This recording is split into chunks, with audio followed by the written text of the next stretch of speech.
banyak menangani kaitannya untuk pengolahan data, pemrosesan data, kemudian peralatan-peralatan yang digunakan untuk mendukung sistem informasi kebencanaan.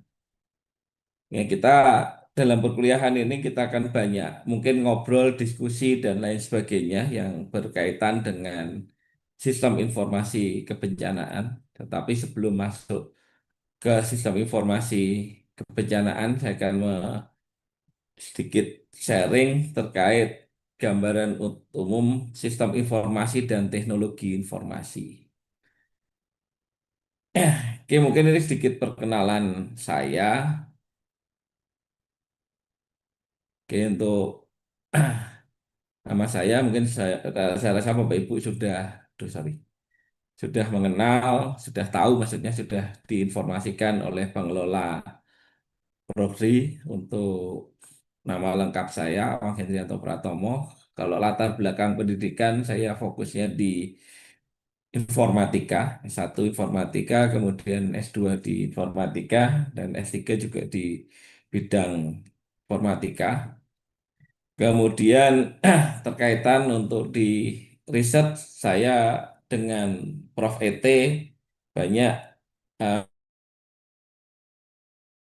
terkait bagaimana mengembangkan sebuah teknologi sensor yang dapat digunakan untuk mitigasi bencana. Dalam hal ini, peralatan IoT-nya lebih cenderung kita buat sendiri, artinya mungkin kebanyakan dari yang digunakan di BMKG, BPTKG atau yang lain ini menggunakan peralatan-peralatan yang sudah lebih canggih ya mungkin karena alatnya mungkin import dari Cina, dari Eropa dan lain sebagainya. Nah, kita sebagai akademisi ingin berupaya mengembangkan suatu teknologi sensor yang lebih murah yang dapat digunakan atau dimanfaatkan dalam mitigasi bencana. Berapa kali saya sudah meneliti terkait untuk longsor, kemudian untuk Merapi. Di 2 tahun ini saya fokus untuk deteksi banjir lahar dan gempa untuk mendeteksi potensi terjadinya banjir lahar dingin yang ada di kawasan bencana Gunung Merapi. Oke, mungkin eh, kembali ke materi awal. Apa itu sistem informasi dan apa itu teknologi informasi? Kira-kira Bapak Ibu bisa sharing apa yang Bapak Ibu ketahui, apa itu sistem informasi dan apa yang dimaksud dengan teknologi informasi. Monggo, ada yang mau berkomentar terkait sistem informasi dan teknologi informasi, apa yang membedakan?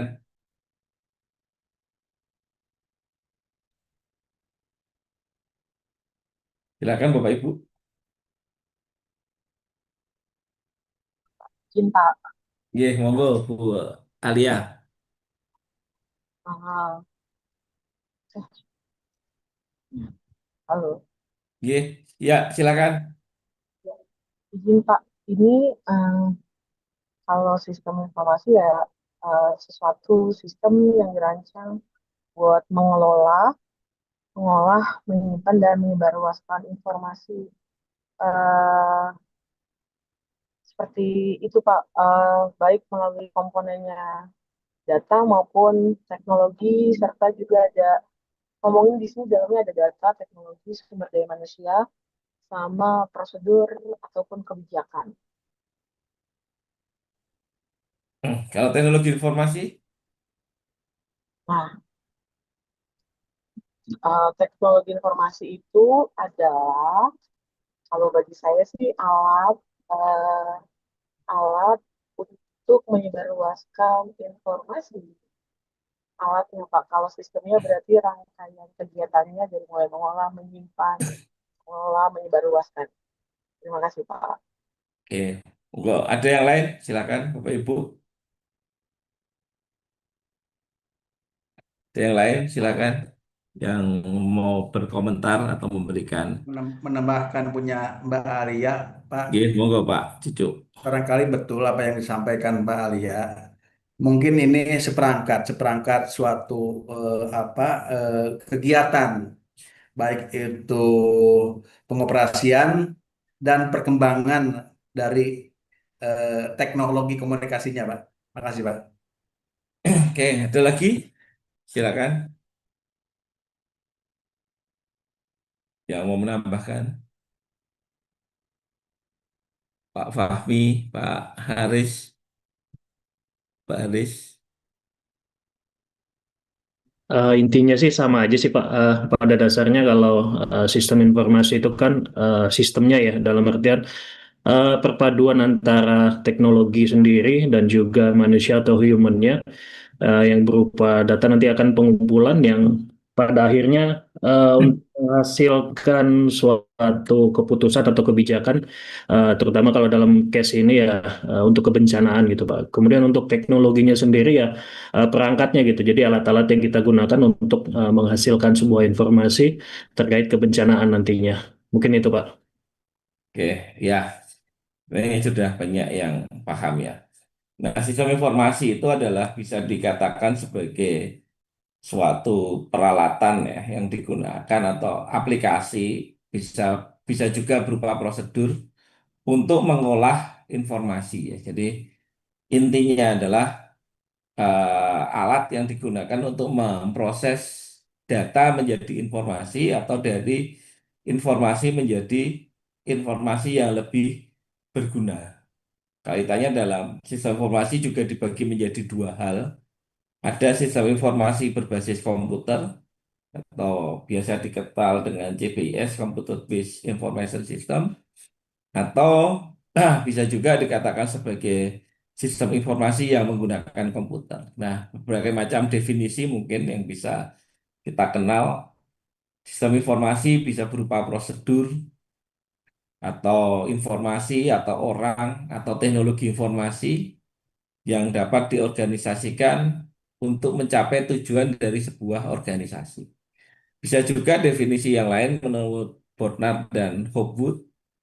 Sistem informasi kumpulan perangkat keras dan perangkat lunak yang dirancang untuk mentransformasikan data ke dalam bentuk informasi yang berguna.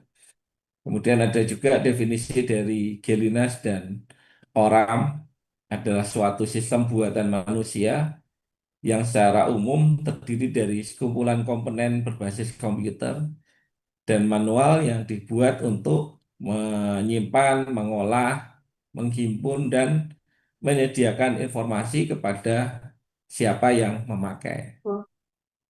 Ya, kemudian ada definisi yang lain juga, sebuah rangkaian, bisa juga prosedur di mana pengelompokan diproses untuk menjadi informasi.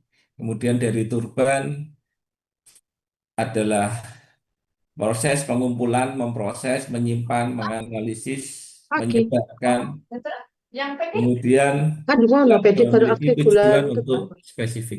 Ntar ada yang bocor. Iya. Nah, ini PMI bocor, PMI. Oke, sudah. Oke, menurut Wilkinson, itu ada beberapa, bisa juga berupa kerangka kerja yang mengkoordinasikan sumber daya manusia, baik dan komputer, untuk merubah input menjadi luarannya informasi guna mencapai sasaran dari perusahaan. Nah, kaitannya dengan sistem informasi kebencanaan itu adalah bisa sebagai kumpulan peralatan, kumpulan teknologi, prosedur yang digunakan untuk memproses atau mengolah data, menyimpan, melakukan analisis, merubah data input menjadi luaran yang berkaitan dengan kebencanaan. Nah, ini menurut definisi sistem informasi kebencanaan. Nah, di sini kalau kita lihat bagaimana peranan sistem informasi itu, di sini sistem informasi itu memiliki tujuan. Jadi ketika kita membangun sebuah sistem informasi harus memiliki tujuannya. Ada berbagai macam tujuan yang bisa kita pilih, misalnya tujuannya untuk kebencanaan atau untuk memberikan early warning system sistem informasi untuk peringatan dini, atau sistem informasi untuk melakukan prediksi terkait terjadinya bencana. Berarti kan kita memiliki tujuan untuk menghasilkan mengolah data menjadi informasi yang sesuai dengan tujuan yang kita pakai. Nah, dari sistem informasi itu ada data yang terformat, bisa juga data teks, data gambar, data suara, dan video. Ini yang bisa merupakan data ataupun bahkan data yang sudah diproses atau informasi-informasi yang sudah kita proses. Kemudian ada prosedur kerja yang dimana ketika kita membangun sebuah sistem informasi kita memerlukan eh, teknik pemrosesan yang dibutuhkan untuk mengolah data tersebut. Misalnya kalau kita terkait data cuaca ya, data kebencanaan, data cuaca, curah hujan misalnya. Apakah dengan data curah hujan saja kita bisa memprediksi akan terjadinya hujan? Kan tidak hanya sekedar itu saja, tetapi ada parameter atau faktor-faktor lain yang biasanya orang sudah mengetahui atau dari ahlinya sudah mengetahui parameter-parameter apa saja atau data-data apa yang lain yang dapat menghasilkan suatu prediksi terkait datangnya hujan. Kemudian ada peralatan karena data-data yang diproses atau yang diolah saat ini dalam jumlah yang sangat besar dan perlu melakukan pemrosesan data yang sangat besar dan sangat banyak, kita memerlukan perangkat keras untuk melakukan pemrosesan data. Nah, ini adalah gambaran dari sistem informasi dan nah kaitannya begini, kalau dari BP apa BPTK BMKG ya tadi untuk melakukan prediksi curah hujan kira-kira faktor apa saja yang bisa paling biasa digunakan untuk mengetahui atau memprediksi terjadinya hujan di suatu daerah. Mungkin bisa sharing yang dari BMKG yang tadi terkait untuk cuaca dan lain sebagainya. Monggo,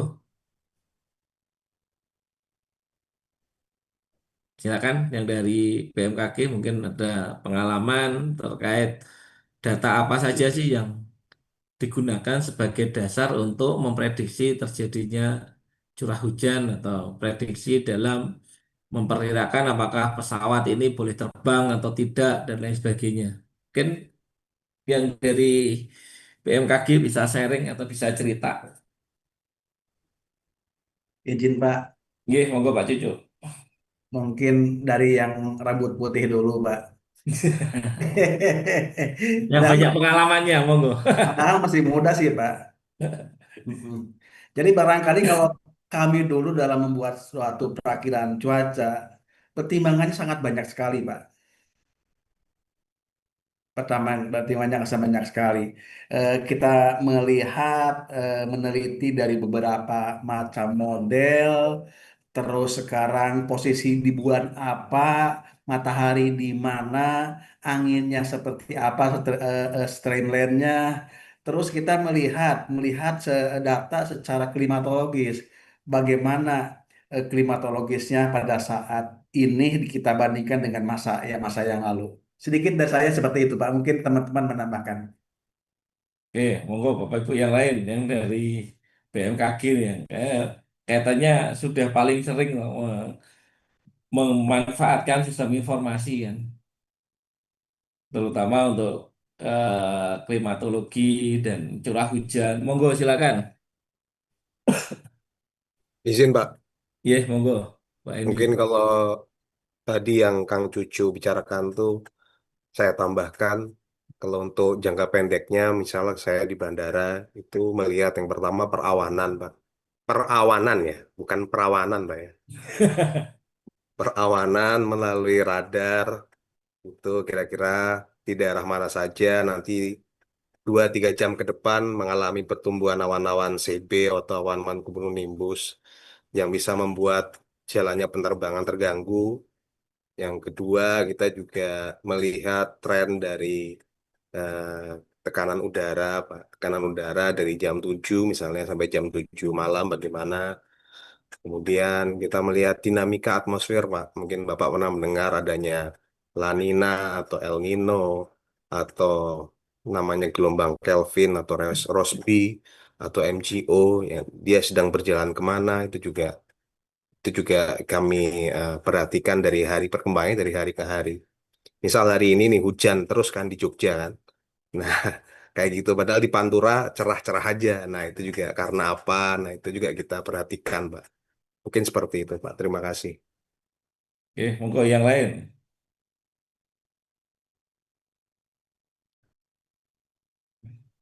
Silakan yang dari BMKG yang lain yang kaitannya cuaca, curah hujan, nah, faktor-faktor apa saja sih sebenarnya yang dibutuhkan untuk melakukan prediksi ya. Baik Pak, izin Pak Oke, monggo Bu untuk Sucianti. menambahkan. Kalau kami kan dari klimatologi Pak, jadi kami memperkirakan tentang perakiraan bulanan, perakiraan dasarian.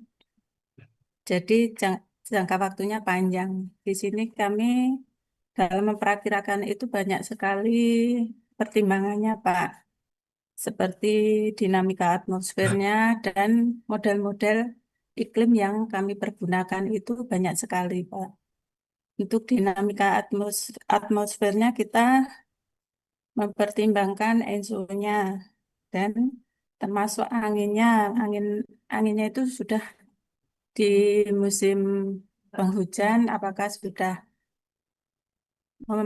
memasuki monsun baratan, kalau di musim kemarau atau biasanya apakah sudah memasuki musim angin timuran. Di samping itu juga kami mempertimbangkan banyak sekali dinamika atmosfernya seperti MJO-nya, MJO, DMI, dan lain sebagainya, Pak. Oke, tadi sudah kita bahas terkait ya data-data yang digunakan sebagai dasar untuk melakukan perkiraan atau prediksi terhadap cuaca.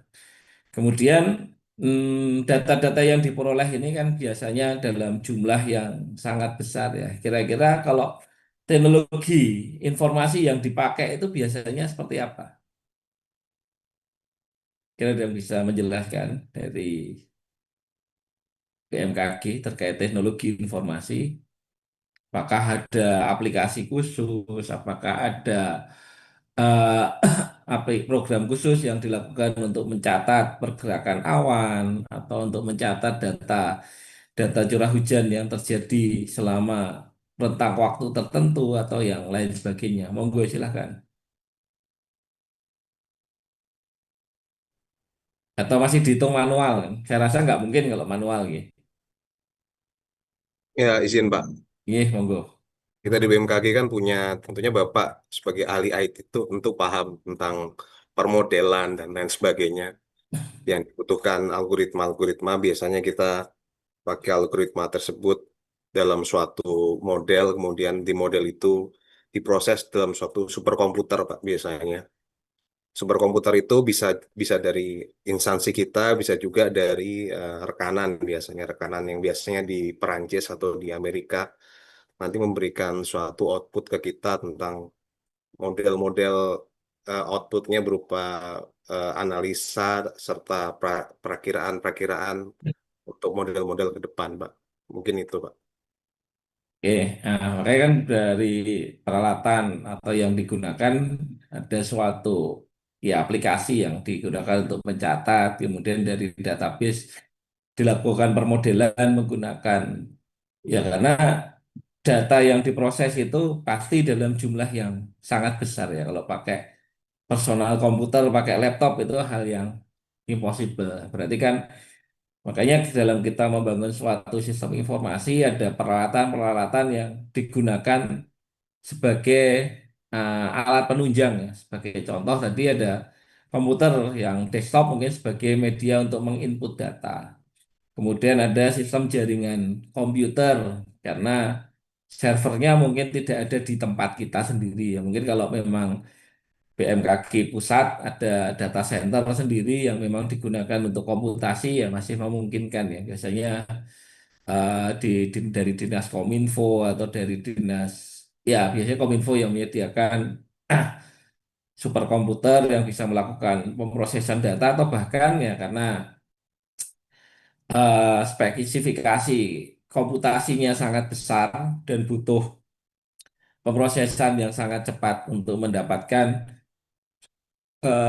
data mendapatkan informasi terbaru terkait prediksi cuaca dalam 1 hari ke depan atau 1 menit ke depan atau 1 jam ke depan yang digunakan untuk pengaturan tadi misalnya penerbangan ya, jadi penentuan jalur-jalur yang bisa dilewati oleh pesawat.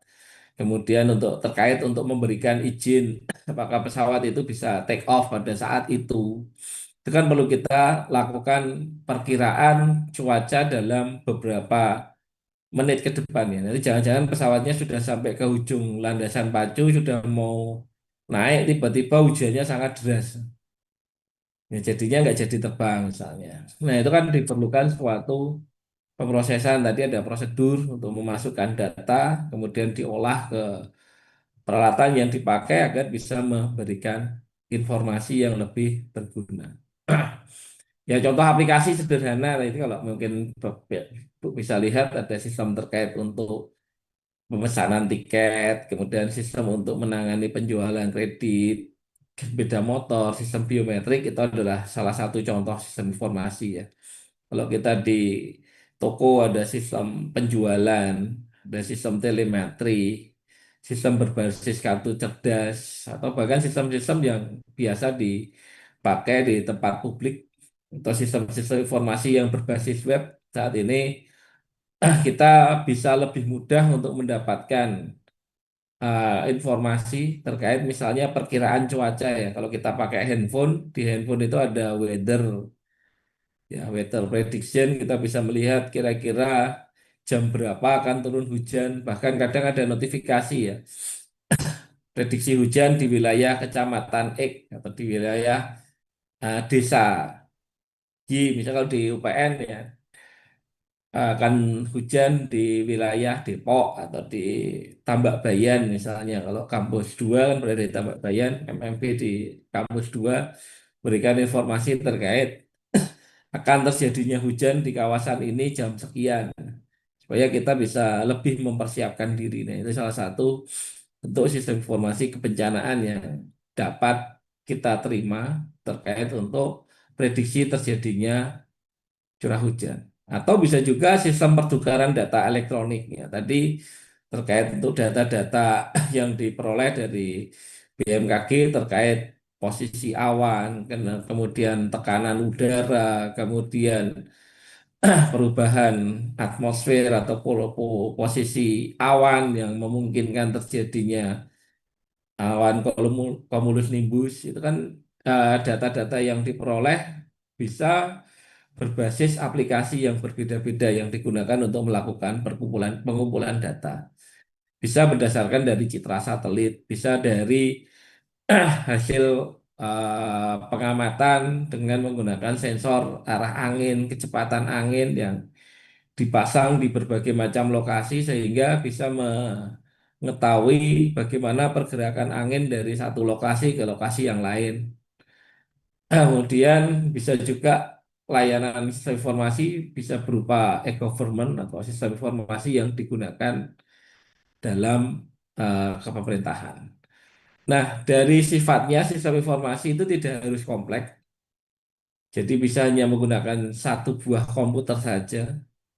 Misalnya sistem informasi untuk pencatatan data hujan misalnya. Hari ini curah hujannya berapa, di jam berapa aja, berapa milimeter, curah hujannya hanya menggunakan komputer, jadi bisa single. Jadi ada operator yang memasukkan data atau bisa ada berupa sensor daya IoT untuk membaca data, kemudian ada sistem informasi dan ada database yang digunakan untuk penyimpanan data.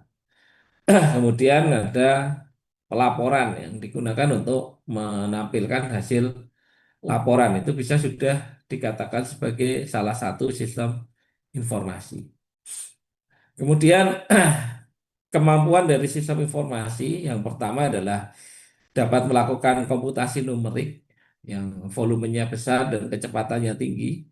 Karena saat ini laju pertumbuhan data itu sangat besar dan sangat cepat ya. Kalau Bapak Ibu pernah dengar istilah big data, pernah dengar big data? Nah, big data itu apa? Data yang dalam jumlah yang besar, kemudian laju pertumbuhannya sangat besar, kemudian ukuran datanya juga besar ya. Seperti kalau kita ketahui, misalnya dari BMKG tadi untuk mengetahui pergerakan awan. Pergerakan bisa dideteksi dari mana ya? Tadi bisa dari radar, bisa juga dari citra satelit misalnya. Citra satelit yang diperoleh dalam rentang waktu tertentu yang didapatkan, kemudian perlu dilakukan pendeteksian dengan proses misalnya pengolahan citra untuk mendeteksi ini jenis awan apa, kemudian posisinya sekarang di mana. Mungkin kalau menggunakan radar saja mungkin tidak cukup, membutuhkan data dari citra satelit untuk melihat tingkat atau informasi-informasi yang lebih detail lagi. Kemudian menyediakan komunikasi dalam organisasi atau antar organisasi yang lebih murah, akurat dan cepat. Jadi dengan adanya sistem informasi memungkinkan pertukaran data itu bisa dilakukan dalam waktu yang sangat cepat. Misalnya kita memperoleh data dari satelit ingin dikirimkan ke ground station, kita bisa melakukan proses pengiriman data pada saat yang bersamaan. Kemudian kemampuan untuk menyimpan informasi dalam jumlah yang sangat besar, tapi menggunakan ruang kecil ya. Mungkin kalau Bapak Ibu menggunakan handphone, saat ini semakin lama handphonenya semakin kecil, kapasitasnya semakin besar, jumlah prosesornya semakin banyak, ya kan? Kalau kita lihat dual core, berarti kan core itu adalah CPU, adalah prosesor ya. Prosesornya bisa dua, bisa empat, bahkan ada yang delapan dalam sebuah handphone. Kemudian penyimpanannya, handphonenya semakin kecil, tapi kapasitasnya semakin besar ya. Dan ada yang 2 tera, 3 tera, atau yang 512 yang paling kecil sekarang. Kalau kita pakai handphone, kapasitas penyimpanannya yang 32 aja mungkin hanya menyimpan beberapa gambar aja sudah tidak muat ya. Karena ini rata-rata menggunakan handphone minimal memorinya 256. Bahkan menggunakan kapasitas handphone yang bisa sampai dengan 1 tera. Kalau kita bandingkan dengan laptop, kapasitas 1 tera itu sama dengan kapasitas yang biasa digunakan di notebook standar saat ini ya. Atau mungkin bisa menggunakan memanfaatkan layanan cloud. Pernah kenal Google Drive? Google Drive ya, paling sering ya Bapak Ibu untuk menggunakan menyimpan data di Google Drive. Itu penggunaan data, penyimpanan data di Google Drive itu penyimpanan data di internet. Jadi karena kapasitas penyimpanan ruang penyimpanan kita di handphone kecil, kita bisa menggunakan Google Drive. Atau mungkin kalau Bapak Ibu menggunakan iPhone itu dikenal dengan adanya iCloud ya. Kita bisa menyimpan data di cloud, menyewa kapasitas penyimpanannya di cloud dalam untuk data-data yang besar. Jadi kita tidak perlu menambahkan fisik penyimpanannya, tetapi data kita bisa disimpan di cloud dan kita bisa akses kapan aja di mana saja. Seperti tadi juga Pak Hendy cerita, untuk melakukan pemrosesan data, komputernya ada di Prancis. Nah, komputasinya dilakukan di Prancis. Saat ini kita bisa melakukan pengiriman data dari Indonesia ke Prancis dalam hitungan detik ya. Jumlah data yang besar dilakukan komputasi di sana untuk menentukan prediksi terkait posisi awan, pergerakan angin, kemudian curah hujan, dan lain sebagainya. Sehingga kemampuan SI itu bisa memberikan pengaksesan informasi yang sangat banyak di seluruh dunia dengan cepat dan lebih murah. Kemudian kemampuan SI yang lain juga meningkatkan efektivitas, efisiensi orang yang bekerja dalam kelompok. Sekarang ini mungkin banyak orang yang bekerja perusahaan tinggalnya di Indonesia ya. Makanya sekarang ada banyak co-working space. Ya, co-working space itu dia menyediakan layanan internet dalam kapasitas tinggi, ruangan kerja yang nyaman, ya seolah-olah kita dapat bekerja di manapun dengan kelompok-kelompok kerja yang lokasinya beraneka ragam, tapi bisa tetap melakukan pekerjaan yang sama. Seperti adanya teknologi misalnya Zoom ini ya. Seperti teknologi Zoom ini kan kita memungkinkan ketemu dari atau melaksanakan perkuliahan secara online dari lokasi yang berbeda-beda. Ada yang di Aceh, ada yang di Jogja, ada yang di Kalimantan dalam pekerjaan yang sama. Kemudian menyajikan informasi dengan jelas yang menggugah pikiran manusia, informasi yang memberikan uh, informasi di seluruh dunia, kita dapat lebih cepat menerima informasi dari manapun dengan cara yang lebih cepat. Kemudian menjadikan otomasi di dalam proses bisnis. Seperti sekarang dengan adanya teknologi IoT, cloud computing, kemudian superkomputer yang sangat besar, banyak kendaraan-kendaraan otonomus yang berjalan ya. Mungkin kalau Bapak Ibu pernah lihat mobil yang bisa jalan sendiri tanpa driver, ya bisa melakukan pengiriman barang. Kalau kita lihat di seperti di Eropa atau di negara-negara lain itu banyak sekali sekarang truk-truk yang sudah tidak menggunakan driver ya.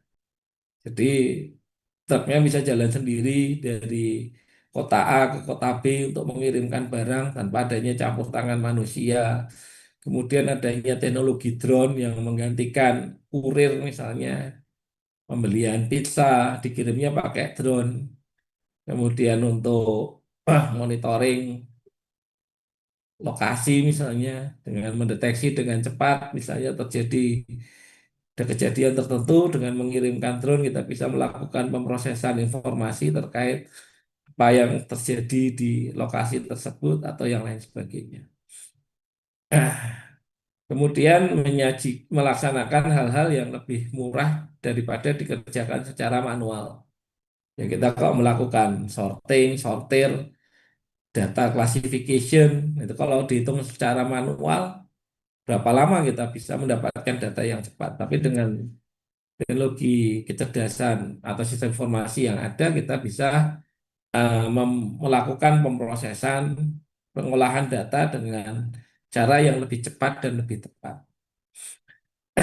Nah, ini dari model sistem informasi, misalnya ada data-data yang diperoleh, baik data itu transaksi atau data non-transaksi. Kemudian ada pemrosesan informasi, ada pemrosesan transaksi yang bisa digunakan di berbagai level bidang, ada manajemen, manajer dan staff, bisa digunakan untuk pemegang saham, bisa digunakan pelanggan, pemasok, dan pihak lain. Ya mungkin kalau dari BMKG ada data-data yang sifatnya digunakan untuk internal, ada data-data yang diinformasikan ke publiknya, misalnya terkait perakiraan cuaca, perkiraan hujan, tapi secara detail informasi datanya hujan itu didapatkan dari mana sih? Data curah hujan selama 1 tahun terakhir yang durasinya dalam waktu menit, detik, itu terkadang tidak diberikan ke masyarakat, tetapi yang diberikan hanya informasi terkait perkiraan cuaca. Seperti yang di Merapi juga kan data-data terjadinya guguran itu hampir mungkin setiap menit atau 1 jam bisa terjadi beberapa guguran, tetapi yang diinformasikan mungkin yang dapat yang disesuaikan dengan kebutuhan akan penggunanya. Jadi ada jenis data tertentu yang disampaikan ke masyarakat, ada data tertentu yang disampaikan ke petugas, data-data tertentu yang memang hanya disimpan atau digunakan sebagai data-data prediksi atau yang lain sebagainya. Di lingkungan untuk sosioteknologi, kalau kita lihat ada strategi manajemen, ada orang dan budaya, ada sistem dan teknologi informasi, ada struktur organisasi, di sini adalah proses bisnisnya. Sama ketika membangun suatu teknologi informasi yang akan digunakan di kebencanaan, kita perlu mengetahui proses bisnisnya. Kemudian ada struktur organisasi, ada sistem teknologi informasi yang digunakan. Kemudian ada faktor orang dan budaya yang akan mempengaruhi kinerja daripada sistem itu. Kemudian ada strategi manajemen yang saling berkaitan, bisa saling berinteraksi, sehingga pemrosesan data dan pemrosesan informasi dapat diberikan kepada orang yang membutuhkan. Sistem informasi berkaitan untuk tugas-tugas otomatisasi. Jadi dengan adanya sistem informasi, pekerjaan itu bisa semakin mudah, semakin murah, semakin cepat. Kemudian terkaitkan antara perencanaan, pengerjaan, pengendalian dari subsistem-subsistem yang ada, mengumpulkan dari berbagai macam sub-subsistem, kemudian mengkoordinasikan dari subsistem dan mengintegrasikan dari sub-subsistem yang ada. Nah, di sini di dalam keterkaitan antara perencanaan, pengerjaan, dan pengendalian di sini ketika kita membangun suatu sistem informasi perlu adanya perencanaan dan rencana kerja, standar kerja, prosedur, SOP, dan lain sebagainya. Kaitannya tadi dengan ketika ingin membangun suatu sistem informasi perakiraan cuaca, kita perlu menyusun data-data apa saja yang dibutuhkan, kemudian format-format data yang akan kita pakai, kemudian untuk proses pekerjaannya, kemudian pekerjaan pengendalian untuk mengontrol, untuk mengecek apakah prosedur kerjanya sudah sesuai dengan apa yang diharapkan. Jika belum, kita mengembalikan ke bagian pengerjaannya atau bisa dimulai dari ke perencanaan. Apakah prosedur yang kita buat itu sudah sesuai dengan SOP yang dibuat. Kemudian laporan kinerja sekarang dan masa lalu digunakan untuk keterkaitan perencanaan. Ya mungkin kalau kita membangun sistem informasi terkait perkiraan cuaca kan berarti awalnya mungkin melakukan prediksi cuaca dari data curah hujan saja misalnya. Data curah hujan yang dikumpulkan dalam rentang waktu tertentu digunakan untuk memprediksi. Oh, ternyata hasil akurasinya kurang baik. Ternyata ada banyak faktor yang mempengaruhi seperti arah angin.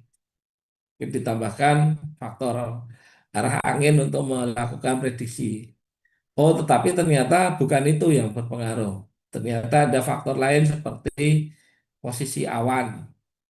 Nah, posisi awan sekarang berkaitan dengan arah angin, apakah kecenderungan untuk membawa partikel-partikel hujan ke daerah tertentu dan lain sebagainya. Tadi ada pengaruh terkait untuk perubahan tekanan udara, posisi atmosfer dan lain sebagainya yang digunakan sebagai dasar untuk pengembangan suatu sistem. Nah, sekarang kaitannya dengan teknologi informasi itu berkaitan dengan peralatan elektronik yang biasanya berupa komputer yang digunakan untuk menyimpan, menganalisis, dan mendistribusikan informasi. Kemudian menurut definisi yang lain terkait peralatan keras, peralatan lunak yang digunakan untuk melaksanakan satu atau sejumlah tugas pemrosesan seperti menangkap, mentransmisikan, menyimpan, mengambil, manipulasi data, dan menampilkan data. Ini adalah teknologi informasi. Definisi yang lain tidak hanya berupa komputer, tetapi teknologi yang digunakan untuk menyimpan. Bisa juga menurut Lukas di tahun 2000 bentuk teknologi yang diterapkan untuk memproses dan mengirimkan informasi dalam bentuk elektronik. Ini bisa dikatakan ada spreadsheet, ada mikrokomputer, ada CD-ROM, ada komputer mainframe. Ya kalau biasa kita kenal sekarang ada server ya, ada notebook, ada papan digital. Kalau sekarang ada sistem sensor, ada IoT, kemudian ada sistem telekomunikasi seperti eh, wireless communication, WiFi, kemudian ada ah, storage ya, media penyimpanan misalnya. Kalau di teknologi cloud ada cloud storage system misalnya, itu masuk dalam bagian teknologi informasi. Nah, bagian dari teknologi informasi itu dibagi ada teknologi masukan, jadi peralatan-peralatan yang digunakan sebagai input dari sebuah sistem. Ada teknologi keluaran atau teknologi output yang digunakan untuk memberikan laporan atau menampilkan hasil dari pengolahan informasi tersebut. Bisa sebagai contoh kalau teknologi keluaran itu ada printer, kemudian monitor, kemudian OHP atau yang digunakan untuk output ya. Kalau di teknologi IoT bisa dikatakan sebagai aktuator. Misalnya tadi sistem untuk monitoring bendungan ya. Jika tinggi airnya sudah mencapai level tertentu, maka pintu airnya dibuka sedikit. Nah, mungkin nah itu kan teknologi keluaran sebagai aktuator untuk peralatan IoT. Bisa juga perangkat lunak software yang digunakan, bisa juga teknologi penyimpanan, teknologi telekomunikasi dan teknologi untuk melakukan pemrosesan data.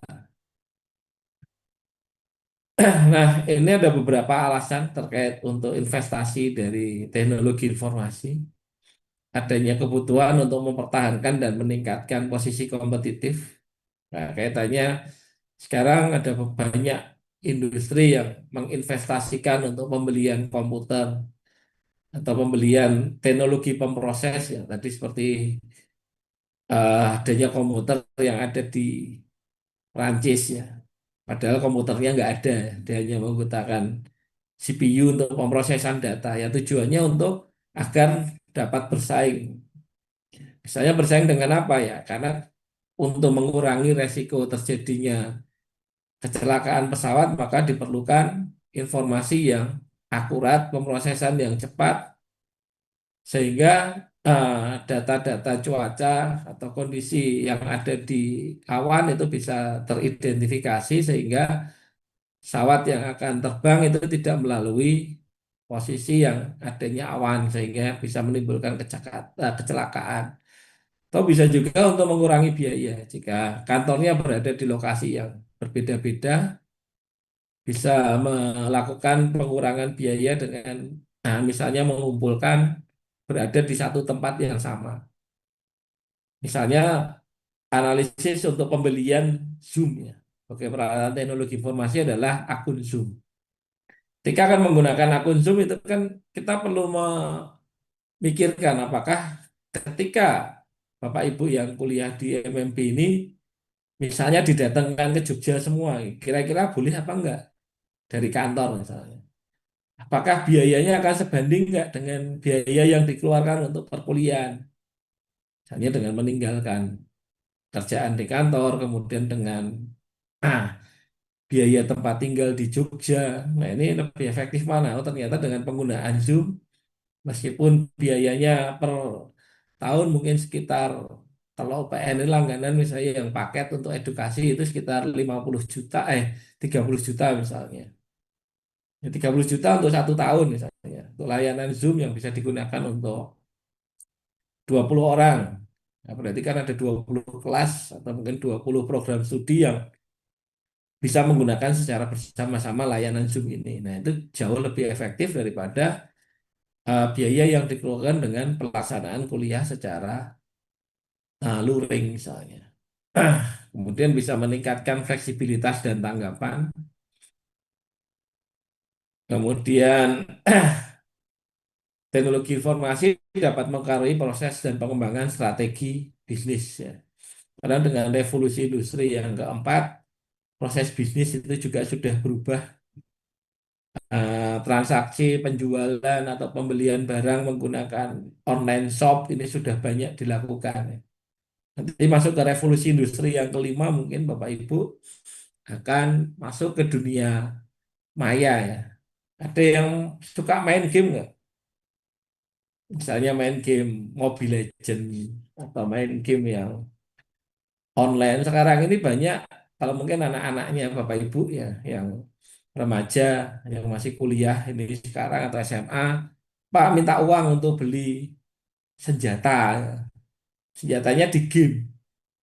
Jadi pakai uang beneran untuk beli pedang. Tapi pedangnya nggak bisa dipakai di dunia nyata. Dia hanya tokoh yang mempunyai pedang-pedang yang memiliki kekuatan yang tinggi. Kemudian untuk membeli baju armor misalnya, supaya ketika diserang nggak gampang mati. Itu sekarang kan sudah banyak ya. Mungkin anak-anak Bapak Ibu, Pak minta uang untuk beli, untuk main game. Main game itu di sana ternyata membelikan armor, senjata, membelikan baju perang, mungkin membelikan nyawa juga misalnya untuk menambah energi, untuk latihan misalnya training, belajar, ternyata belajarnya apa? Tokohnya yang di Mobile Legends atau di aplikasi game itu belajar untuk meningkatkan kemampuannya supaya naik level gitu, dengan membeli modul-modul pelatihan tertentu ya.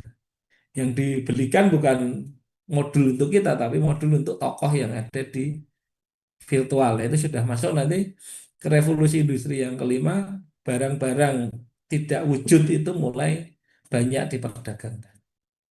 Karena untuk kehidupan sehari-hari akan ke arah sana. Dan ini kaitannya dengan pemasaran mungkin tidak relevan. Nah, peranan dari teknologi informasi adalah menggantikan peranan manusia untuk melakukan otomatisasi terhadap proses. Bisa juga memperkuat peranan manusia dalam menyajikan informasi dalam tugas atau proses tertentu. Bisa juga sebagai restrukturisasi terhadap peranan manusia. Mungkin kalau Bapak Ibu di kantor itu sekarang apakah masih ada kurir untuk pengiriman surat ya?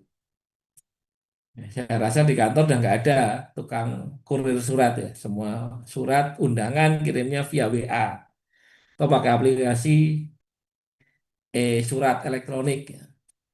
Bisa juga tadi memperkuat peranan manusia ya, seperti tadi contohnya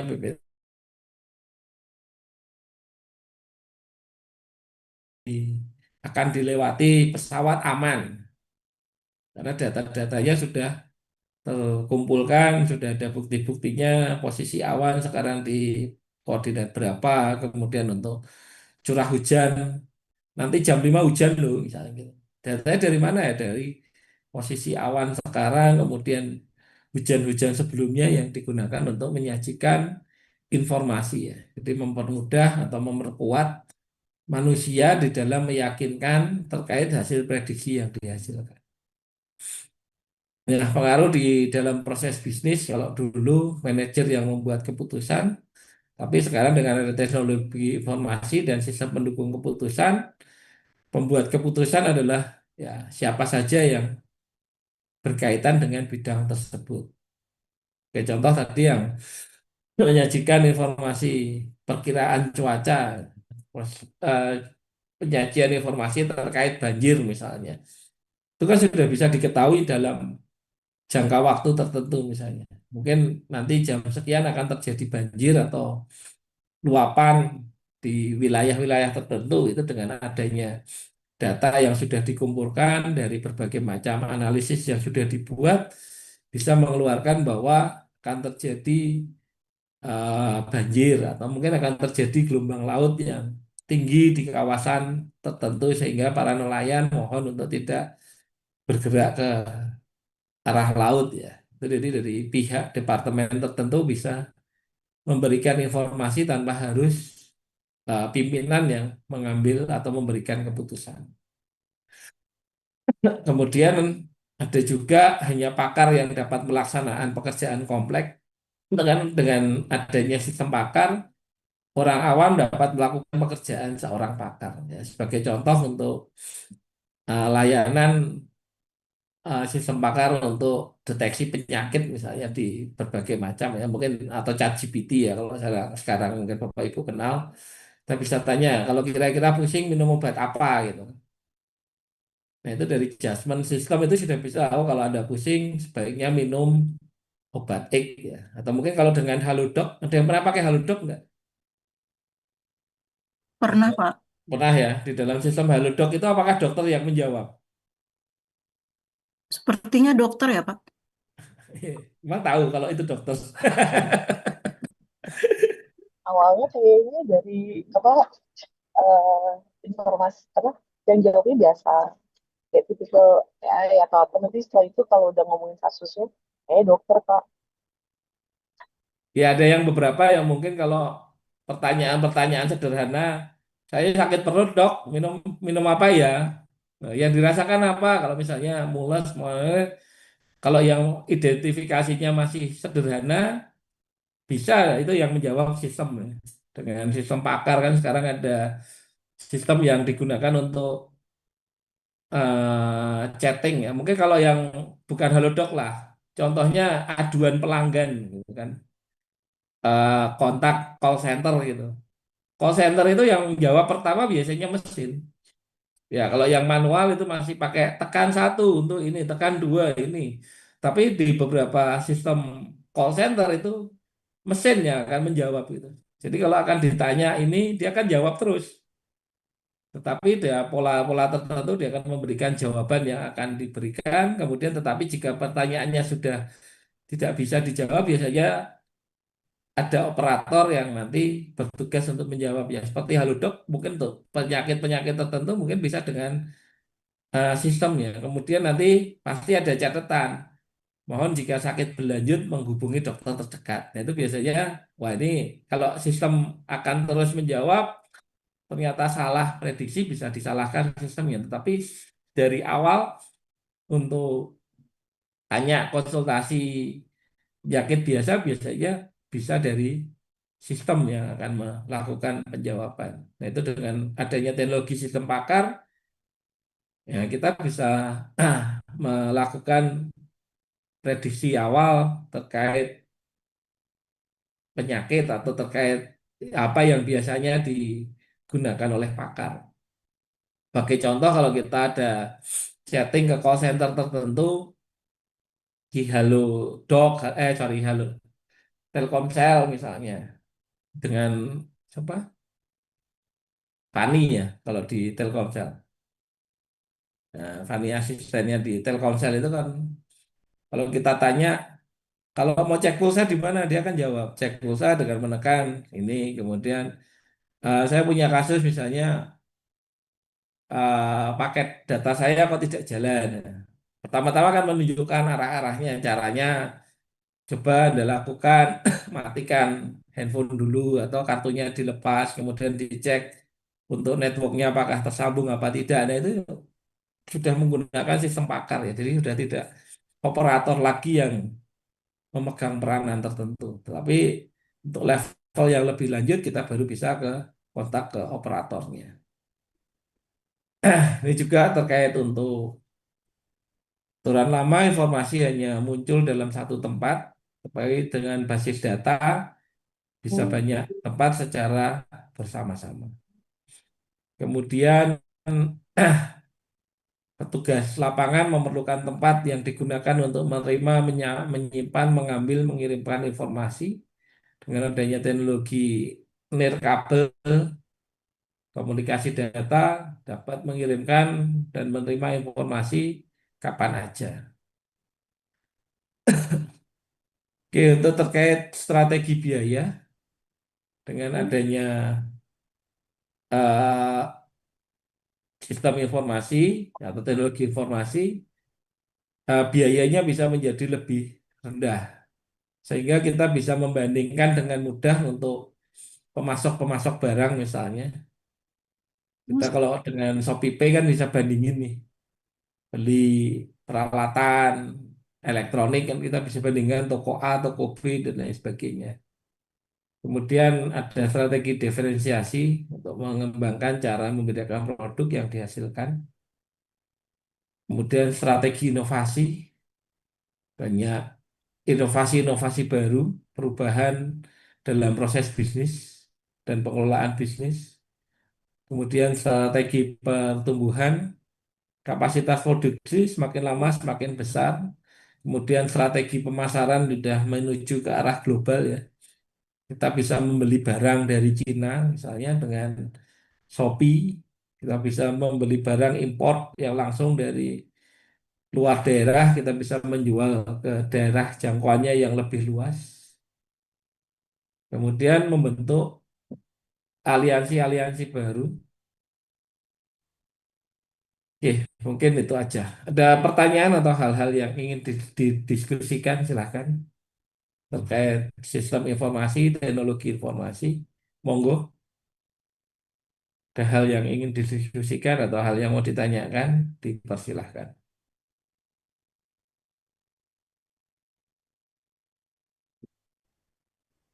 Izin Pak. Ya, monggo. Silakan Mas Hendy. Oh baik, Kang Cucu. Saya ingin tanya antara, kebetulan saya juga S1 saya teknik informatika Pak. Hmm, Dulu tuh pada saat saya lulus kuliah tuh belum ada terdengar AI, masih adanya tadi sistem pakar itu Pak. ya. Nah, saya sebenarnya ingin tahu antara sistem pakar dengan AI itu sebenarnya perbedaannya di mana ya? Apakah sistem pakar itu awal dimulainya AI? Karena sekitar tahun 2000-an awal tuh belum belum ada. Kalau belum maksudnya bukan bukan belum ada, belum riuh akan adanya AI, tapi sudah terdengar dengan sistem pakar. Mungkin Bapak bisa menjawab. Terima kasih, Pak. Kalau dari kajian, sistem pakar itu bagian dari AI. AI itu secara garis besar adalah yang paling luas kecerdasan buatan ya. Nah, salah satu bentuk kecerdasan buatan adalah sistem pakar tadi dengan menerapkan role-role tertentu, misalnya tadi untuk misalnya untuk tanya jawab dokter halodoc gitu. Nah, untuk pemberian obat tertentu pusing ya. Biasanya kalau dok saya pusing, pusingnya berapa lama gitu? 1 minggu, 2 minggu, atau baru 1 hari gitu. Ketika 1 hari kan ditanyakan apakah saat ini sedang flu atau tidak kan gitu. Itu kan dari referensi pengetahuan manusia di dalam AI itu ada namanya eh, teknik atau metode yang bisa dipakai ya, seperti machine learning, kemudian ada deep learning, kemudian ada pengenalan pola dan lain sebagainya. Nah, kalau secara jelasnya itu apa? Sistem pakar itu adalah bagian dari kecerdasan buatan. Jadi kecerdasan buatan itu seperti otak manusia. Otak manusia itu bisa memikirkan apa aja yang terjadi kan gitu. Kalau sistem pakar itu hanya bagian dari sistem kecerdasan buatan artificial intelligence itu. Yang misalnya dia kalau sistem pakar itu dikatakan sistem pakar karena sistem yang mempunyai peranan untuk menggantikan seorang pakar dengan menggunakan komputer. Kalau AI seperti sekarang GPT itu melebihi pakar kan, seperti otak manusia ditanyain apapun bisa jawab gitu. Ya enggak? Atau ada hal yang lain yang belum terjawab? Monggo silakan. Tapi secara simpel sistem pakar itu bagian dari kecerdasan buatan. Ada lagi? Silakan. Enggak. Ya, monggo Pak Cucu. Baik, makasih. Terkait dengan informasi atau teknologi informasi dalam menanggapi kebencanaan dalam suatu eh, bencana, contohnya yang sudah terjadi di Aceh, di Palu, di Jogja sendiri, pada saat terjadi bencana, teknologi komunikasi apa aja lumpuh total, Pak. Ya. Komunikasi yang berjalan atau yang hidup yang masih dimanfaatkan itu ada SSB mungkin single sideband atau handy talkie atau HT Pak, atau bukan bukan Mas Handi, bukan Mas Handi, handy talkie Pak, HT. Nah itu aja mungkin yang bisa digunakan. Kalau HT kan jangkauannya terbatas jarak, Pak. Kalau SSB mungkin cukup luas, cukup jauh, tapi sekarang instansi ataupun siapa udah jarang yang menggunakan SSB. Nah, sekarang kira-kira teknologi informasi apa yang lebih canggih lagi yang bisa mengakomodir ataupun bisa dimanfaatkan pada saat bencana terjadi, Pak? Karena secanggih apapun kalau nggak ada listrik, mati, Pak. Sekarang contohnya banyak sekali yang mati total gitu, Pak. Makasih, Pak. Ya, ya memang kalau tadi seperti GSM itu akan putus kan gara-garanya juga di listrik ya. Ketika terjadi gempa mungkin padam listrik atau isunya adalah tiangnya ambruk sehingga eh, transmisinya nggak masuk ya. Sebenarnya ada yang teknologi lama sebenarnya yang masih biasa dipakai untuk komunikasi biasanya komunikasi satelit. Kayak ada telepon satelit yang biasa dipakai untuk kapal-kapal di tengah laut yang komunikasinya adalah ke satelit yang tapi biasanya cost-nya kan mahal. Biasanya yang terkendala kenapa dia pakai GSM atau pakai media komunikasi HT atau yang lain sebagainya itu karena biaya untuk komunikasi satelit itu mahal. Kalau kita lihat kalau nggak salah per menit komunikasi satelit bisa sampai 3.000 bahkan 15.000 rupiah. Seperti kalau kita naik pesawat yang jarak jauh, misalnya kalau Bapak dari Jakarta misalnya ke China atau ke Eropa, di dalam pesawat seperti Qatar Airways atau Scoot yang ke penerbangan jauh, dia akan menawarkan apakah mau menggunakan internet di atas pesawat ya. Nah, ketika menggunakan internet di atas pesawat, dia akan menggunakan komunikasi satelit. Karena kalau biasa terbang, itu kita sudah tidak dapat sinyal lagi karena kan antena itu ada di ground. Nah, ketika menggunakan komunikasi satelit itu kalau nggak salah dalam waktu berapa giga ya, kalau nggak salah 5 giga misalnya di pesawat itu kalau nggak salah di Scoot itu sekitar harganya 150 sampai 300.000. Itu untuk penggunaan 500 mega atau 1 giga itu yang digunakan untuk selama dalam penerbangan. Ya, karena komunikasi satelit memang biayanya cenderung lebih mahal. Tapi memungkinkan itu untuk melakukan komunikasi karena satelit kan nggak terpengaruh ya kecuali satelitnya jatuh ya. Kalau di tower kan kalau towernya ambruk sinyalnya udah nggak ada atau nggak ada listrik, towernya itu tidak mendapatkan sinyal lagi ya untuk melakukan pengiriman data. Atau kalau di teknologi IoT bisa menggunakan teknologi yang namanya LoRa ya, long range. Itu juga teknologi lama sebenarnya, yang dulu nggak ngetren. Karena apa? Kalah sama WiFi. WiFi itu bisa bandwidthnya besar, tetapi dengan teknologi LoRa dia bandwidthnya kecil, tetapi dia hemat baterai.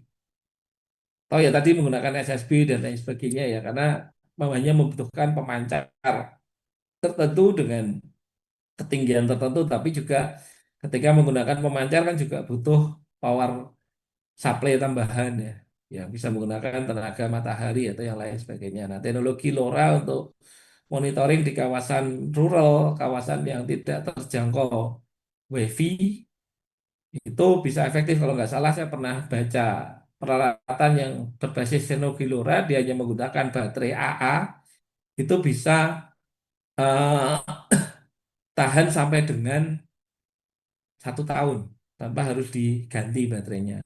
Ya mungkin kalau memang masih mau bisa pakai teknologi Morse seperti dulu ya. Pakai teknologi Morse tapi pengirimannya pakai yang low energy yang tidak tidak yang bisa jarak jauh dan tanpa energi yang besar. Mungkin ada peralatan-peralatan yang diciptakan berbasis teknologi Morse untuk merubah pesan menjadi teks tetapi yang tidak butuh energi besar, power besar, atau yang bisa dikirimkan dari jarak jauh. Ya sekarang ini kalau Bapak Ibu punya HP, Bapak Ibu satu hari ngecasnya berapa kali? Satu hari. 2-3 kali kan? Tahu nggak caranya supaya HP itu bisa tahan 2 hari? Tahu nggak? Kira-kira Bapak Ibu tahu nggak caranya bagaimana HP Bapak Ibu itu Mode pesawat, Pak. full, nggak Gimana? usah connect ke WiFi, nggak usah connect ke GSM, 3 hari tahan. Karena apa? Konektivitas WiFi, konektivitas 4G itu yang bikin boros baterai. Karena apa? Proses koneksi HP itu kalau di dalam ilmu komunikasi ada namanya proses eh, handshake dulu atau three-way connection atau 3 langkah. Pertama kali mengirimkan request, dapat respon, baru bisa ngirim. Setiap 1 kali 3 langkah, baterainya powernya besar. Di GSM juga seperti itu, di WiFi juga seperti itu. Makanya teknologi GSM, teknologi wireless, WiFi, WiFi yang biasa kita pakai, yang internet WiFi di rumah dan lain sebagainya itu kebutuhan akan powernya akan sangat besar. Saya pernah masang teknologi untuk monitoring tanah longsor pakai WiFi, baterai 12 volt itu nggak cukup untuk mempertahankan dari maghrib sampai besok pagi. Jadi konektivitas wireless itu memang boros energi, makanya perlu menciptakan teknologi-teknologi yang low power untuk misalnya di kawasan-kawasan rural. Kalau enggak ya pakai komunikasi satelit tadi, tapi kok costnya mahal. Bisa dengan teknologi yang lain seperti misalnya menggunakan LoRa, tapi yang dikirimkan Morse atau apa gitu kan. Sehingga karena LoRa tadi nggak bisa ngirimkan gambar, karena kapasitas LoRa itu sangat terbatas, mungkin hanya bisa 250 kilobyte untuk sekali prosesnya. Tidak sama dengan WiFi yang bisa megabyte atau gigabyte dalam waktu 1 detik. Seperti itu, Pak.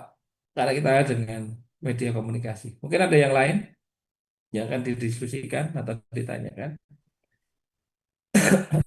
Mohon izin Bapak. Nggih, monggo. Ya, ini cerita saja barangkali bisa ditanggapi Bapak. Jadi di sistem informasi atau di peralatan BMKG itu sering juga ini kejadian itu alatnya bagian dari itu dicuri Pak, dicuri orang seperti Mm-mm. AWS Automatic Weather Station, terus ARG, atau bahkan Mm-mm. pendeteksi tsunami yang di tengah lautan itu juga ada kejadian juga hilang. Dan itu otomatis akan mengganggu Dicuri maksudnya. dicuri, dicuri orang Pak. Iya, iya, iya. Hilang. Ya itu, nah itu untuk mengurangi resiko dari kehilangan itu Pak. Oke. Biasanya kalau kalau terkait untuk pencurian itu ada beberapa yang pengalaman saya dengan Prof. ET lakukan itu dengan melibatkan masyarakat ya. Jadi ada masyarakat juga diedukasi apa sih peranan peralatan-peralatan yang ada di lautan, peralatan-peralatan yang kita pasang misalnya di kawasan lawan longsor, kemudian di kawasan-kawasan bencana yang lain, supaya apa masyarakat juga mau menjaga terkait untuk peralatan tersebut ya. Misalnya kalau kita alat itu hilang, nanti peringatan dini terhadap longsor itu akan bisa terjadi terhadap masyarakat atau seperti apa. Nah, itu perlunya dilakukan edukasi ke masyarakat untuk mau menjaga itu. Atau juga pernah juga kita lakukan dengan suatu perusahaan IT di Jogja, penyedia layanan internet atau service provider yang ada di Jogja, itu dengan memberikan akses internet gratis. Ya, pemberdayaan internet disediakan 1 titik di pos ronda yang bisa dimanfaatkan oleh masyarakat misalnya terkait internet itu. Padahal internetnya yang utamanya adalah kita gunakan untuk peralatan early warning system yang kita pasang. Yaitu mereka diberikan fasilitas ini loh, saya pasang alat, tapi tolong bantu dijaga, diberikan fasilitas di masyarakat terkait untuk akses internet gratis, atau mungkin diedukasi terkait bencana yang ada di lokasi tersebut. Apabila alat ini hilang, masyarakat mungkin bisa terkena dampak tanah longsor atau yang lain sebagainya. Jadi biasanya kalau kita lebih bisa memberikan jaminan bahwa peralatan itu nggak hilang dengan adanya edukasi masyarakat atau dengan pendekatan ya dengan masyarakat melalui kajian sosial yang bisa mengarahkan masyarakat itu bisa menjaga peralatan yang kita pasang mau bersama-sama menjaga peralatan itu dan bisa mendapatkan benefit dari pemasangan internet yang ada di lokasi tersebut seperti itu. Atau mungkin ada tanggapan dari teman-teman yang lain? Ya, izin menanggapi, Pak. Ya, monggo Mas Ya, Yusuf. menyambung yang sebelumnya tadi, sebenarnya kami kebetulan punya pengalaman di suatu daerah di Kabupaten Sigi di Sulawesi Tengah. Ada program pendampingan masyarakat untuk resiliensi ketangguhan menghadapi ancaman bencana ya. Kami bantu eh, memasang sebuah alat penakar curah hujan ARG, walaupun memang spesifikasinya tidak memenuhi standar dari BMKG sebenarnya, karena pernah kami mau integrasi data dengan teman-teman BMKG dengan teman-teman Stamet, katanya memang ada perbedaan spesifikasi yang mengalami hal itu. Namun secara pemanfaatan soal keberlanjutan peralatan di lapangan, saya setuju juga dengan strategi yang disebutkan Pak Awang tadi, bahwasanya memang harus ada sharing benefit dengan masyarakat setempat gitu. Namun kalau yang pernah kami cobakan adalah pendekatan yang dibangun itu selain untuk dimanfaatkan informasi curah hujannya untuk data informasi pendukung untuk kecenderungan kejadian bencana, juga dijadikan sebagai data rujukan untuk teman-teman petani sebenarnya di daerah tersebut. Karena kejadian hujan yang di daerah yang kami sebutkan di awal tadi, kalau misalnya 2 jam saja hujan itu bisa menyebabkan banjir yang cukup besar gitu di daerah pegunungan Perbek di Sigi, Sulawesi Tengah. Karena memang elevasinya sangat miring dan begitu, dan cenderung karena semakin berada di daerah yang bukan yang kota ya, semakin jauh dari kota, justru keberlanjutan pemasangan atau penempatan alat tersebut lebih safety, lebih aman, karena ya bisa diikat dengan peraturan setempat atau instrumen-instrumen adat dan lain-lain seperti itu. Dan sebenarnya ada satu yang saya mau cerita soal mohon ini juga tanggapan dari teman-teman BMKG. Kebetulan di daerah Sigi, Sulawesi Tengah itu kan ada diseminasi informasi perakiraan cuaca berbasis dampak ataupun perakiraan cuaca dasarian, kemudian hari tanpa hujan dan lain-lain di salah satu situs pemerintah. Nah, hal ini memang masih menjadi PR di daerah, mungkin ya daerah seperti Kabupaten Sigi di Sulawesi Tengah, bahwasanya memang yang didiseminasikan itu adalah informasi penting, namun informasi tersebut sepertinya menjadi sulit untuk membentuk pola respon di masyarakat, karena kemampuan untuk memahami parameter yang disebutkan di dalam itu memang sulit untuk dijangkau. Bagaimana kita mengedukasi diri, di mana bisa mendapatkan informasi tentang apa itu magnitudo, kemudian skala MMI dan lain-lain, kemudian epicentrum dan lain-lain seperti itu. Nah, pada akhirnya saya bukan mengkoreksi, tetapi saya melihat bahwasanya di masyarakat diseminasi informasi ini menjadi hal yang tidak tertindaklanjuti oleh di masyarakat gitu. Karena seolah-olah menjadi informasi baik, informasi penting namun sulit untuk diterjemahkan gitu. Beruntung jika ada beberapa daerah yang kebetulan didampingi oleh organisasi atau pemerintah, ya itu mungkin bisa mentransformasi informasi itu menjadi respon seperti itu. Itu saya pikir ada mungkin permasalahan tentang konsumsi informasi di beberapa daerah, khususnya di daerah kami di Sigi, Sulawesi Tengah. Makasih gitu Pak. Monggo ada yang lain yang mau menambahkan?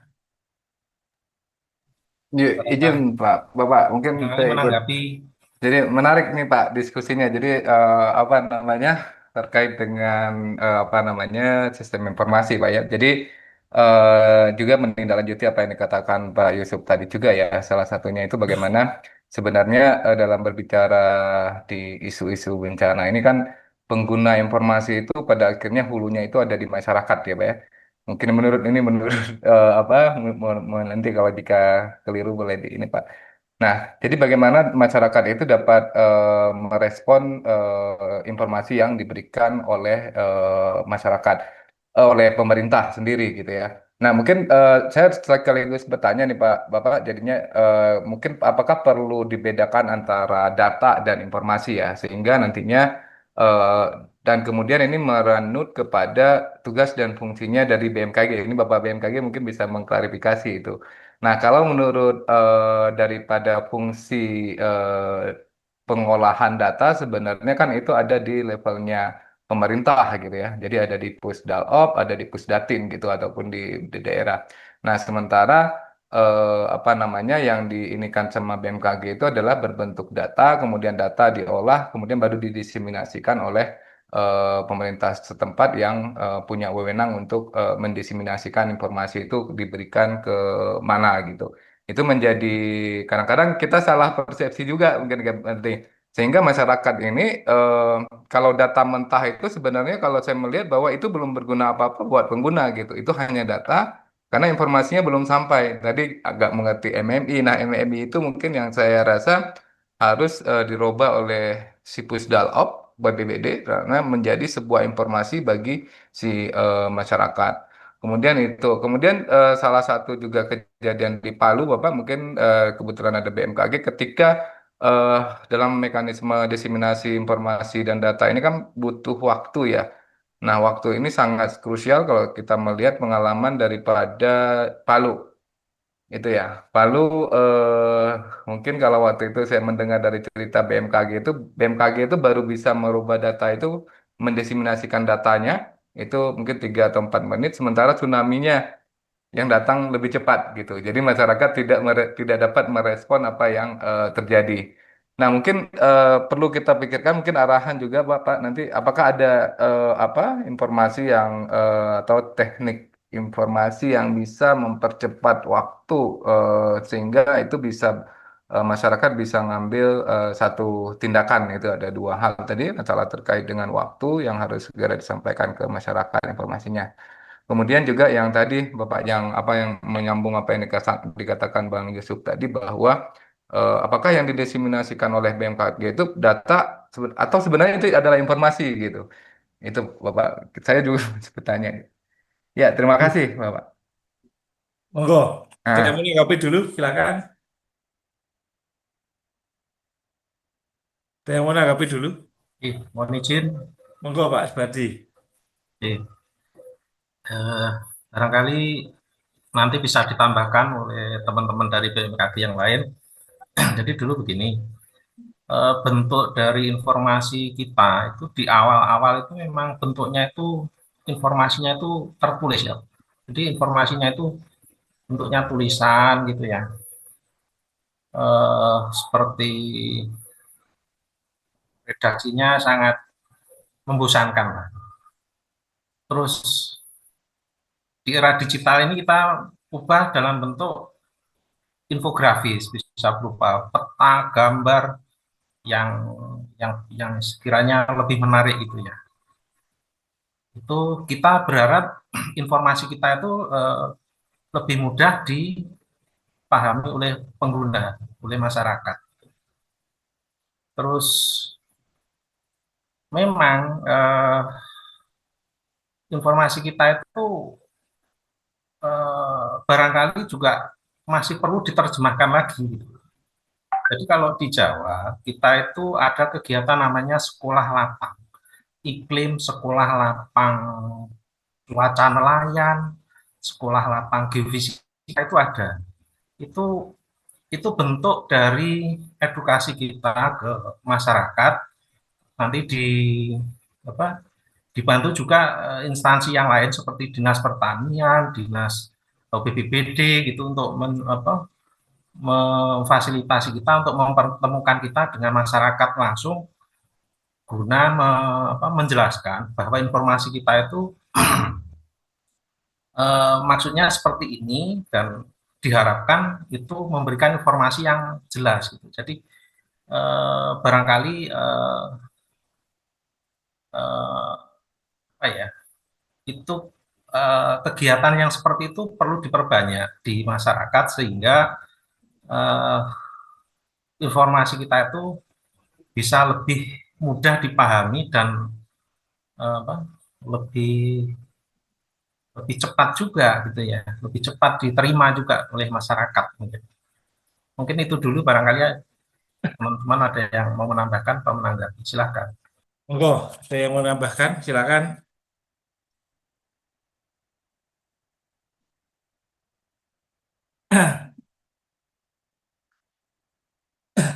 Oke ya, mungkin saya ada sedikit pemacu juga ya kaitannya dengan data ataupun informasi ya. Kalau tadi biasanya kalau yang disampaikan ke masyarakat itu adalah informasi.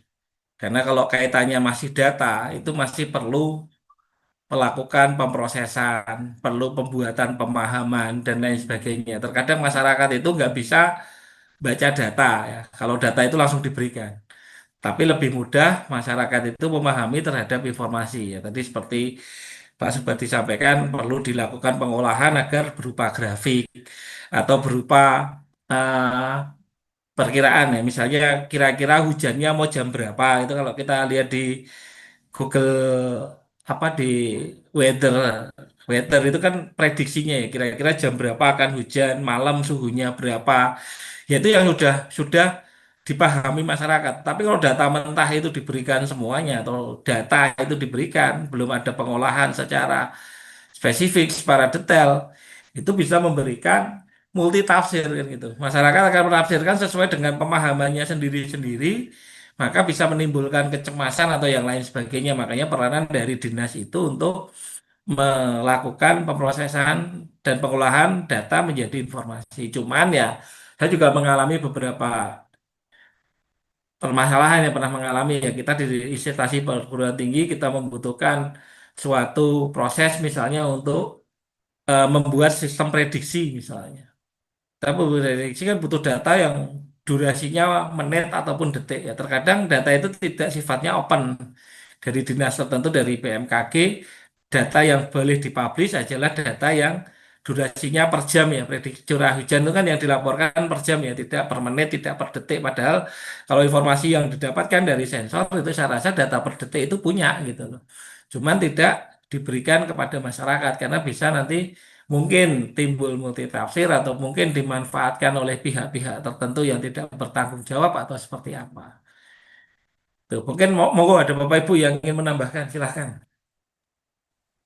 Izin menambahkan sekali lagi, Pak. Iya, monggo Mas Yusuf. Ya, ya. Ini sebenarnya keresahan hati sebenarnya. Dan sekaligus sebenarnya mengapresiasi teman-teman dari BMKG. Di tahun 2021 kemarin sempat timbul permasalahan tentang broadcast informasi yang disiarkan melalui channel band VHF waktu itu, very high frequency, yang waktu itu menggunakan frekuensi milik BNPB di 164.525. Nah, isi pesan yang dibroadcastkan itu sebenarnya sangat baik tentang kejadian gempa itu sepertinya suaranya suara, maaf saya tidak tahu apa istilahnya, suara robot, tapi dia itu memberikan informasi parameter gempa gitu. Telah terjadi gempa di sekian lintang selatan, bujur timur dan lain-lain, kedalaman sekian gitu. Sebenarnya penerapan broadcast eh, itu sangat baik waktu itu yang diinisiasi oleh teman-teman dari BMKG Stamet di stasiun geofisika waktu itu. Nah, hanya sayangnya memang waktu itu penggunaan frekuensi tersebut itu menyalahi alokasinya, karena frekuensi tersebut seharusnya dipakai oleh Pusdalop gitu. Nah, dalam kondisi tidak ada bencana, sebenarnya broadcast itu sangat baik bagi wilayah yang tidak, di mana bencananya tidak terjadi. Tetapi jika broadcast tersebut terjadi di frekuensi Pusdalop, yang mana Pusdalop sifatnya untuk mengarahkan sumber daya untuk menanggapi adanya kejadian bencana, maka terjadilah tumpang tindih frekuensi pada saat itu. Sehingga akhirnya dari Dinas Kominfo, dari Kementerian Kominfo, itu akhirnya men-take down broadcast tersebut, yang sebenarnya sayang sekali gitu. Padahal informasi itu memenuhi segmentasi masyarakat non pengguna handphone gitu. Itu mengakomodir penyebarluasan informasi lanjutan melalui para penggemar radio, teman-teman Orari, teman-teman Rapi dan lain-lain. Sehingga itu kan bisa di-repeat kembali melalui repeater dan lain-lain. Sayang sekali, saya belum tahu apakah di daerah di Jawa, di Sumatera, Kalimantan dan wilayah timur lainnya juga menerapkan hal tersebut. Mohon dikonfirmasi teman-teman, hanya saja sayang sekali. Ini kegelisahan aja teman-teman di Sulawesi Tengah sebenarnya. Kebetulan saya juga pengguna radio gitu. Kemudian satu juga hal yang mungkin menurut kami, situs WRS BMKG itu yang bisa diakses juga oleh umum itu sangat baik sekali gitu. Jadi informasi yang ada di Inateos itu juga bisa diakses oleh masyarakat. Nah, sebenarnya harapan kami bagi masyarakat juga bisa mengakses informasi tersebut, biar informasi tentang gempa di seluruh Indonesia bisa diterima. Hanya sayangnya memang terbatas di para pengguna handphone cerdas ya. Itu. Makanya tadi yang soal broadcast di frekuensi radio itu menurut kami menyambung penyampaian Pak Cucu tadi, ini sebenarnya penggunaan teknologi analog, Pak. Sebenarnya analog sebenarnya sangat, menurut saya cukup independen, karena hanya ya walaupun tidak begitu panjang juga waktunya, tapi bisa dioperasikan dengan catu daya yang sederhana menurut saya, dan jangkauannya sangat luas gitu. Gitu kira-kira tambahan Pak. Izin, makasih, maaf lama. Oke, monggo ada yang lain yang menambahkan.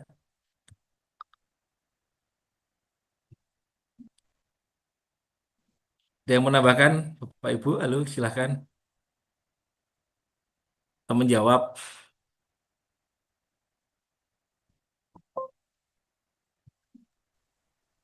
Ada yang menjawab? Iya, monggo. Terima kasih. Apa yang disampaikan sama Pak Yusuf barusan itu menandakan bahwa adanya komunikasi dan kerjasama yang baik antara BNPB dengan BMKG, Pak. Itu aja. Makasih Pak Yusuf. Oke ya, sekarang juga sebenarnya dengan adanya teknologi AI ini juga meresahkan juga ya. Artinya meresahkan dalam artian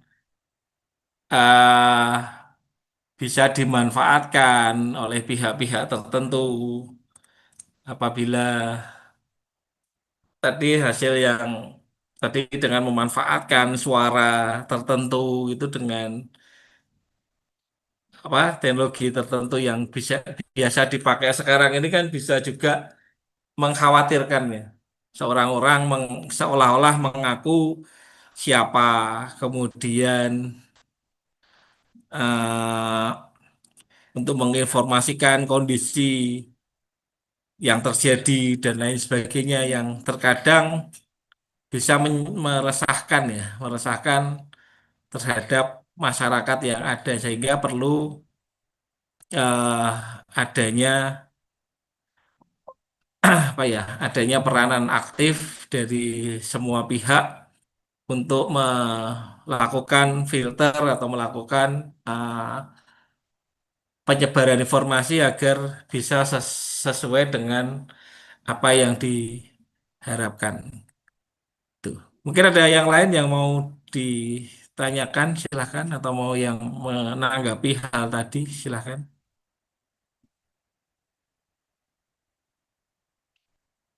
Ada, monggo, silahkan.